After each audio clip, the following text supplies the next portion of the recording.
Bonjour et bienvenue dans cette nouvelle mini-série.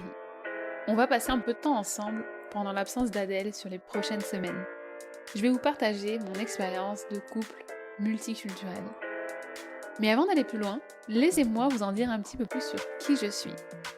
Je m'appelle Astrid, je suis française et canadienne. J'ai grandi dans un petit village dans le sud-est de la France et j'habite à Toronto au Canada depuis 2014. Je suis canadienne depuis janvier 2023. C'est tout neuf, ça fait tout juste un an. Et je suis en couple avec Monsieur Chaton depuis 2019. Monsieur Chaton, c'est le nom que je donne à mon amoureux sur les réseaux sociaux. Et Monsieur Chaton vient de Jamaïque, il a grandi au Canada et sa première langue, c'est l'anglais. Ma première langue à moi, c'est français. Mais on a tous les deux appris la langue de l'autre. Alors oui, moi j'ai appris sa langue, mais c'était pas pour lui. C'était pour me débrouiller dans cette grande ville qui est Toronto et qui est majoritairement anglophone. C'est d'ailleurs pour ça que j'étais venue. J'étais venue un an pour apprendre l'anglais. Le temps est passé, je suis restée. Puis après avoir décidé de rester, j'ai rencontré Monsieur Chaton. Et lui, il a appris le français parce qu'il m'a rencontré et qu'il voulait être capable de parler avec ma famille.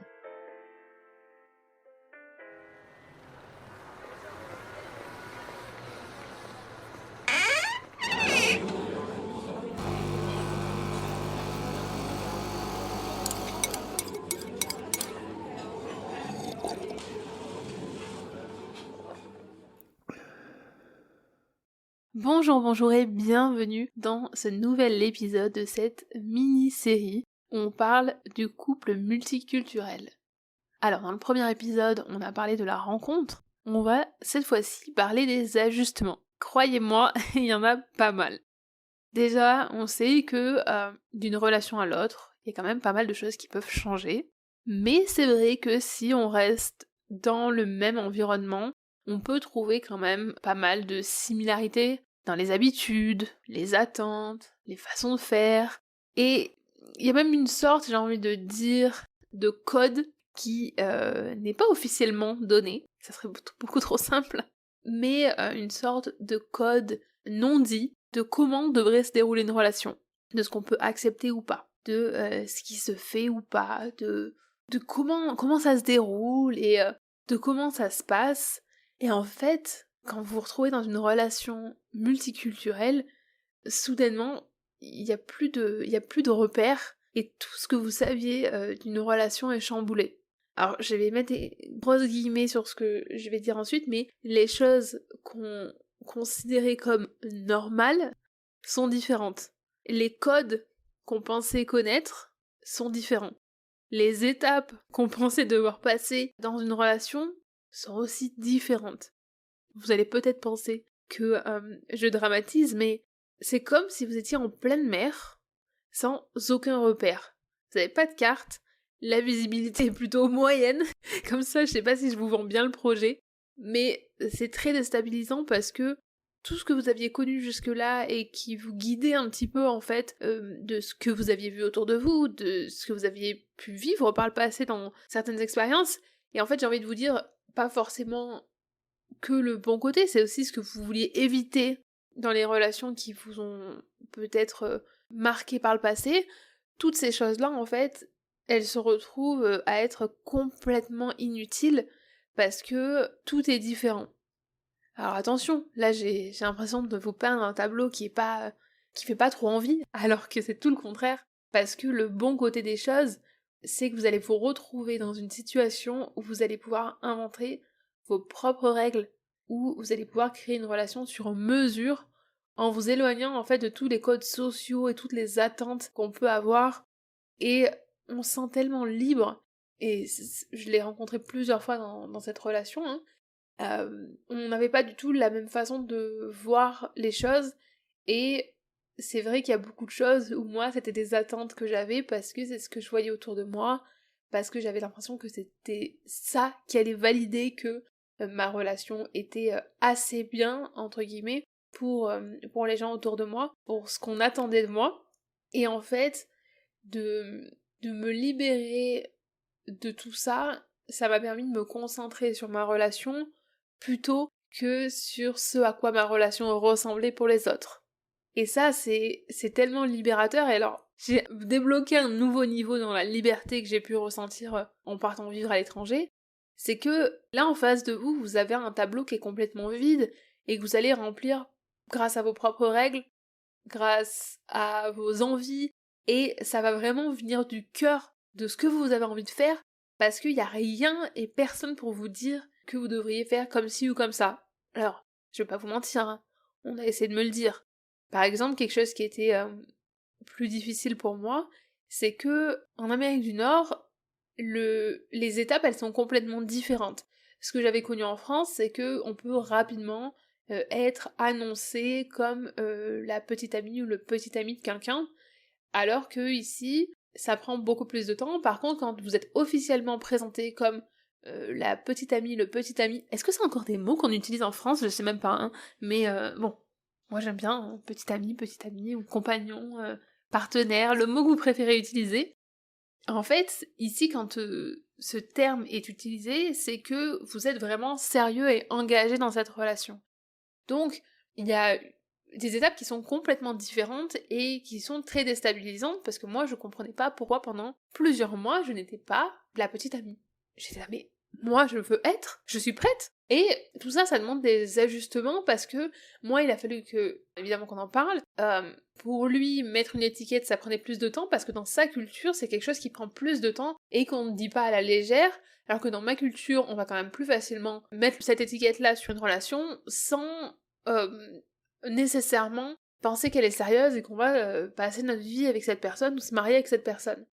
Donc, il y a eu un gros décalage là, et c'est vrai qu'autour de moi, on m'a dit ah non mais je serais pas aussi patiente que toi, moi je pourrais pas, tout ça.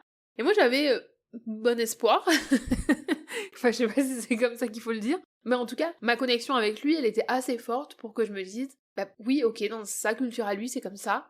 Et je me rappelle que on a eu cette conversation plusieurs fois. En plus, bon ça c'est pour vous faire rire, mais quand je lui demandais où on en était et que donc je demandais ça en anglais, j'avais l'air d'être sortie d'une série télé ou d'une comédie romantique pour adolescents.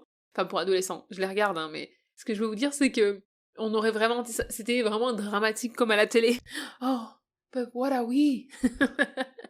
Donc, ça a rajouté un niveau à cette conversation qui était déjà pas facile à avoir dans une autre langue. Et tout ça pour vous dire que si jamais vous avez cet instinct que l'histoire dans laquelle vous vous lancez vaut le coup d'être vécue, ça veut pas dire que ça va marcher à tous les coups, hein. Moi je me suis dit, si ça marche pas, hein. Mais de toute façon, j'ai rien à perdre, c'est pas... J'aime bien cette personne, il me fait rire. Je me rappelle encore du jour où je me suis dit, mais vraiment, je m'amuse avec lui, il me fait rire et je regarde pas mon téléphone. Ça c'est un vrai, c'est un signe, hein. Je veux dire dans nos années à nous, il y a quelques années c'était pas vrai, mais là maintenant, si vous regardez pas votre téléphone quand vous êtes avec quelqu'un, c'est vraiment que vous passez un bon moment. Et je me suis dit, non, je vais pas écouter ce qu'on me dit, je vais pas me laisser polluer par les attentes des autres et parce que eux, ils veulent pour leur relation, parce que eux, ils estiment qu'il est acceptable ou non, et je vais en faire qu'à ma tête, parce que jusque-là, quand j'en ai fait qu'à ma tête, ça a fonctionné. Bah, je veux dire, je suis arrivée quand même jusqu'au Canada, parce que j'ai décidé d'avoir un visa et que j'ai tout quitté et tout ça.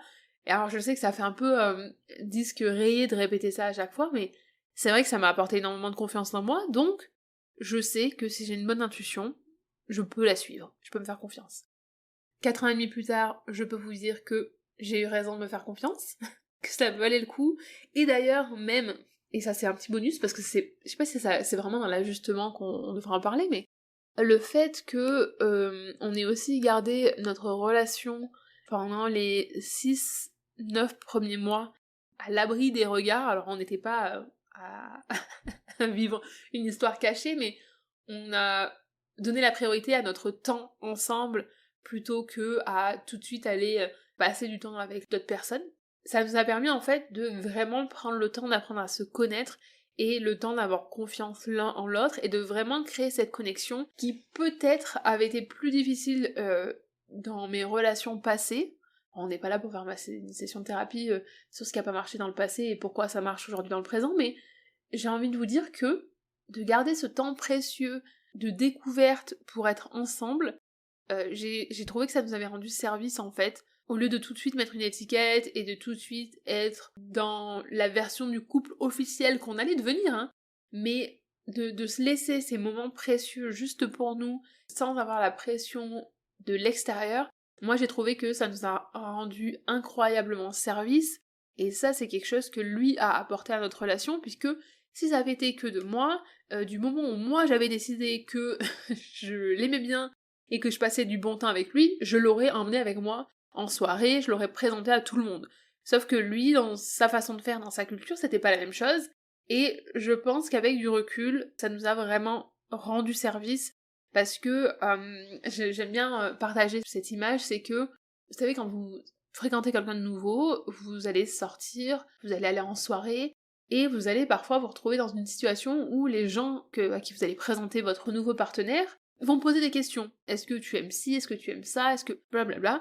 Et en fait, vous vous retrouvez dans une situation où comme vous découvrez aussi la personne, vous n'avez pas forcément les réponses, et vous n'allez pas vous sentir très connecté, parce que même sur des sujets simples, vous n'allez pas avoir eu le temps de vous découvrir. Parce que ça prend du temps de découvrir quelqu'un, on peut pas tout savoir, et puis voilà, hein, ça c'est tout à fait normal. Et en fait, d'avoir eu ce temps à nous, alors bon, en plus, on a commencé à se fréquenter en septembre 2019, je vous explique pas ce qui s'est passé en mars 2020, mais bref, mars 2020, on se retrouve en coincé, et là, rencontrer les autres, c'était même plus une option, et ça nous a donné quelques mois en plus pour être seulement tous les deux, et j'ai trouvé que quand on a fait nos débuts en tant que couple en société, j'ai l'air hyper formelle quand je dis ça, on était beaucoup plus soudés, beaucoup plus forts, beaucoup plus solides en tant que couple, et on se connaissait beaucoup mieux, donc on pouvait aussi se soutenir dans les conversations, on pouvait... Enfin, j'essaye de vraiment trouver les mots justes, mais j'ai l'impression qu'en fait, ce temps-là nous a vraiment permis de créer cette complicité et cette solidité en fait entre nous, qu'on n'aurait peut-être pas eu le temps de construire si on avait été à sortir tout de suite en société. J'adore dire en société, vous allez voir. Bref.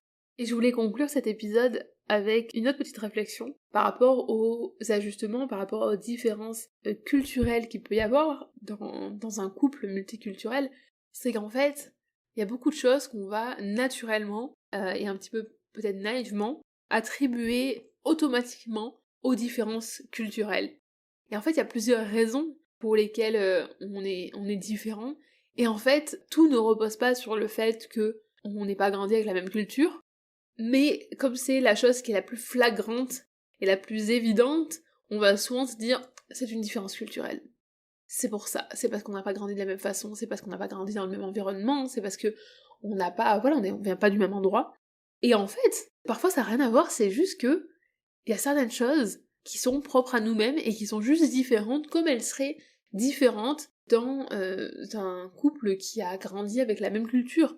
C'est juste que on reste en fait à la fin de la journée des personnes différentes et qu'il y a des choses qu'on va faire différemment.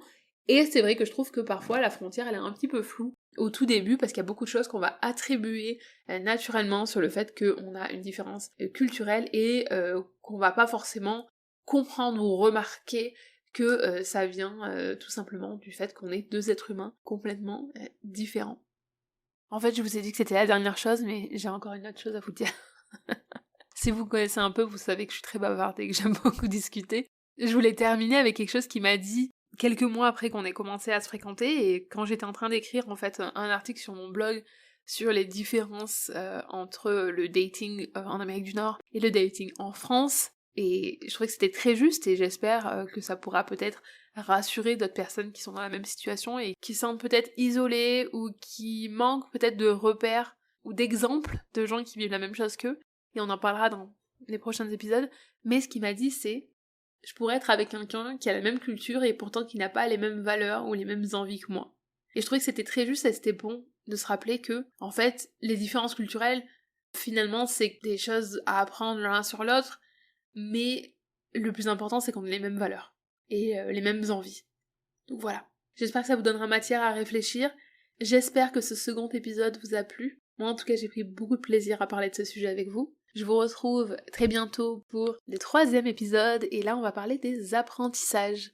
D'ailleurs, je vous encourage à vous abonner au podcast Frenchy autour du monde pour ne pas louper les prochains épisodes. Vous pouvez aussi bien sûr me retrouver sur Instagram, sur YouTube et sur mon blog sous le nom Fringinto, Fringinto. Je vous souhaite une excellente journée, une excellente après-midi ou une excellente soirée où que vous soyez dans le monde et je vous dis à très bientôt pour le prochain épisode.